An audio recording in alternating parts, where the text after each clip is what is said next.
श्री गुरुदेव भगवान की जय।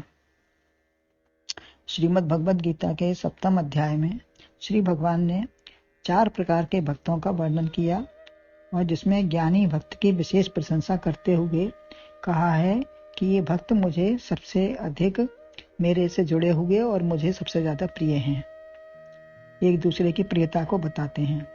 इसी का 17वें श्लोक का उत्तरार्ध है कि भगवान कहते हैं तेषाम ज्ञानी नित्ययुक्त योग भक्तिर विशिष्यते प्रियो ही ज्ञानी नोत्यर्थ महम सतम प्रिया। अर्थात उनमें नित्य युक्त भक्ति करने वाला भक्त ही अति उत्तम है। नित्य युक्त और एक भक्ति, आर्त और अर्थार्थी की भक्ति नहीं। काम निकल गया और भक्ति छूट गई, उनका ऐसा होता है। लेकिन ये एक भक्ति वाला होता है, सदा ही उसमें एक में ही मन लगाता है अपना। ये जो ज्ञानी है सदैव हर क्रिया में उन्हीं का दर्शन, उन्हीं से प्रेम है।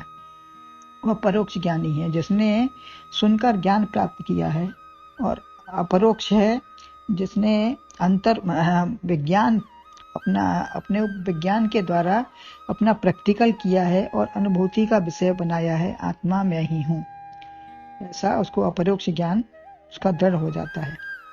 नित्य युक्त अपरोक्ष ही हो सकता है, जो नित्य युक्त होगा वो अपरोक्ष भक्ति ही होगा। सुनी सुनाई बात को ध्यान देगा तभी याद आएगी। जब हमने कोई बात सुनी है उसको बार बार उसको रिवीजन उसका होगा, उसका मनन चिंतन होगा, तभी वो याद रहेगी और याद आएगी। हास्य विषाद में अगर भूल गए तो वो अपरोक्ष नहीं होगा। साधारण तथा सोने में जागने में की और जागने में सोने की बात भूल जाती है, साधारणतया ऐसा होता है। परंतु यह भक्त आत्म स्थिति में ही रहता है, सोता है। सुषुप्ति में भी साक्षी तो रहता ही है, तो वही कहता है कि मैं बड़े सुख से सोया। सुषुप्ति में जो साक्षी होता है ना, कि वही उसका अनुभव कर पाता है, क्योंकि उस समय किसी बात का ज्ञान होश विचार नहीं रहता है। तो जो साक्षी है अंदर वही बताता है कि मैं बड़े सुख से सोया। तो सोते जागते स्वप्न कभी भी सदैव वह परमात्मा से मिला ही रहता है, कभी विलग नहीं होता। इसको भजन की क्या आवश्यकता है, क्योंकि जो साधन अब तक अपनाए हैं, अमानित्व मदम वित्त हिंसाचार राजवम आचार्योपासनम शौचम स्थिर आत्म निग्रह, तो जब ज्ञान हो गया तो क्या वह मानी हो जाएगा? अहिंसा, क्षमा, शांति सब आती हैं। ज्ञान भक्ति के पहले जैसा सरल अंतःकरण वाला था वैसा ही बाद में भी होता है। वह उसका कोई बदलाव नहीं होता। जो उसके भाव सरलता थी, उसमें निर्मल मंजन सो मोहि पावा मोहि कपट छल छिद्र न भावा, तो जो उसकी सरलता थी तभी भगवान ने उसको पसंद किया और भगवान का अपना हो गया, और वो भी भगवान से सदा जुड़ा रहता है, अलग नहीं होता। व्यवहार भी सरल होता है उसका। तपस्या, दुख सुख, मान अपमान, शीत उष्ण सहने का भी उसको अभ्यास बना रहता है। कोई तर्क वाद विवाद से बचने के लिए वह अनुभव व ज्ञान भी धारण करता है जिससे परास्त न हो। 4 बातें, दुखों का अभाव हो जाता है, तन मन धन किसी की पीड़ा नहीं रहती, अदृष्ट सुख दुख तो होता ही नहीं, और परमानंद की अनुभूति हर समय उसको रहती है, सदा अपने आनंद में मग्न रहता है, वह उससे विलग नहीं होता। दुखों का लेश भी नहीं है। भगवत भजन से यही विचार रहता है कि मैं सच्चिदानंद हूँ। इससे आदर्श व अनुकरण भी उपस्थित होता है। उसका यही विचार रहता है कि मैं सच्चिदानंद रूप हूँ। इससे एक आदर्श भी बना रहता है और एक अनुकरण करशील भी उसको कुछ समझ सकता है, उसके भाव ले सकता है। इससे स्वयं का अभ्यास व व्यवहार भी जनता के लिए परमार्थ भी, इससे स्वयं का अभ्यास भी बना रहेगा और व्यवहार भी अच्छा रहेगा, तथा जनता के लिए परमार्थ भी है, दूसरों के लिए भी अच्छा ही होगी। कि जब उसका बुरा भाव है ही नहीं तो किसी के प्रति बुरा भाव आएगा ही नहीं, तो दूसरे की भावना गलत नहीं हो पाएगी, हमेशा परमार्थ ही बनेगा। एक भक्ति है, सदैव एक ही इष्ट मंत्र है उसका, इष्ट है वही मंत्र है। गुरु व मंत्र एक ही होता है। श्रद्धा से ही गुरु व मंत्र में शक्ति आती है। तभी पूर्ण फल की प्राप्ति होती है। अपनी श्रद्धा होती है तभी उस मंत्र में फल की प्राप्ति, मंत्र से पूर्णता की प्राप्ति होती है। एक ही फल व आकांक्षा है उसे।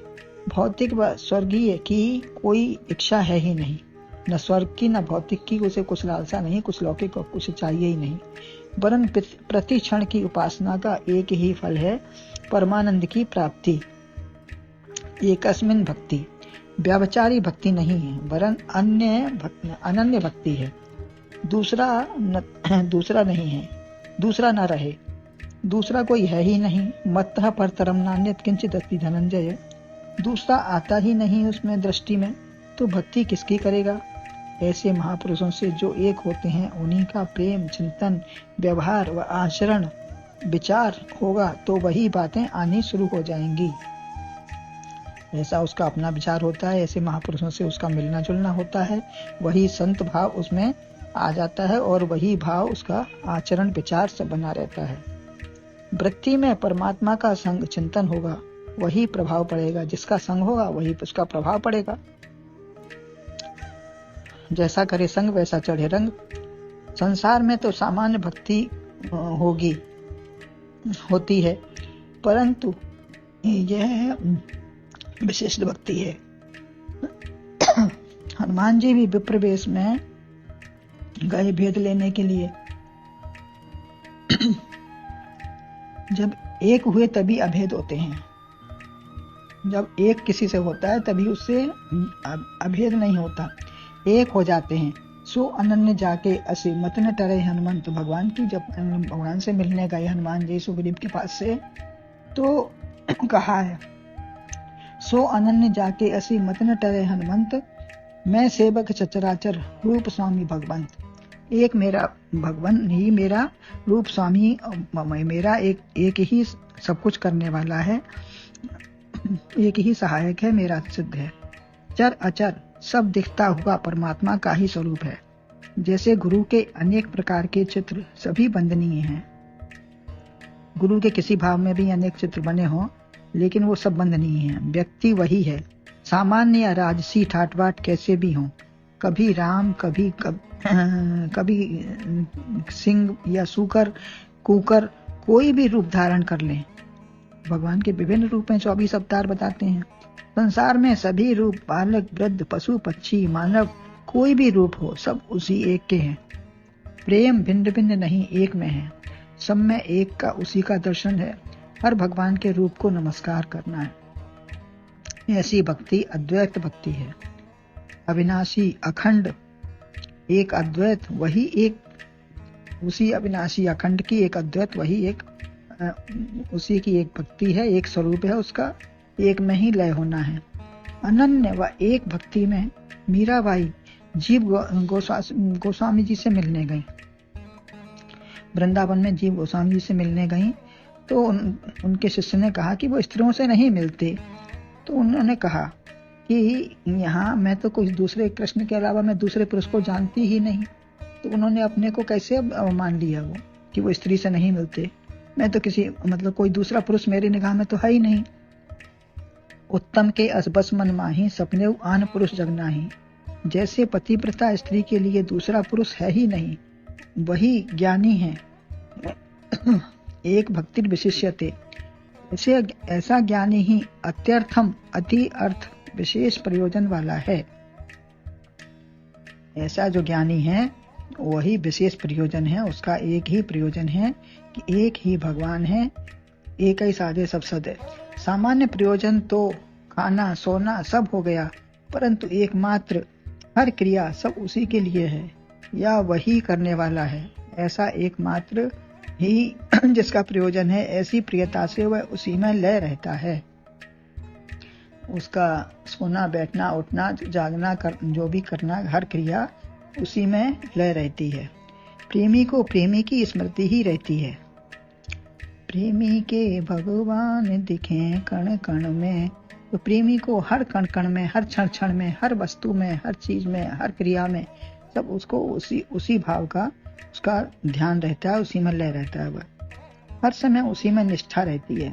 एकांगी प्रेम चातक चंद्रमा से, जल से मछली का और दूसरी ओर से पता नहीं वह क्या करता है, किंतु दोनों की प्रियता है। कृष्ण राधिका जैसे भक्त और भगवान का प्रेम है। चक्रवाक व सारस, चकवा व चकवी सारस, चकवा कभी अलग नहीं होता। चातक कहता है वह प्रेम क्या जो ब्रह ना जाने। चातक का कहना है कि जो ब्रह ना जाने वह प्रेम क्या। रस विशेष प्रेम वही है जब दोनों ओर से हो। सब मम प्रिय सब मम उपजाए, और सबसे अधिक मनुजमोय भाए, तिनमें अधिक मनुजमोय भाए। ज्ञानी प्रभु विशेष प्यारा, लेकिन ज्ञानी प्रभु को विशेष प्यारा है क्योंकि वो उसमें सदा लय रहता है, उनसे अलग रह ही नहीं पाता।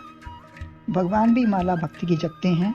जैसे भक्त मुझे मेरा स्मरण नहीं भूलते, वैसे ही मैं भी नहीं भूलता। दोनों ही एक दूसरे के अति प्रेमी हैं, अलग हैं ही नहीं।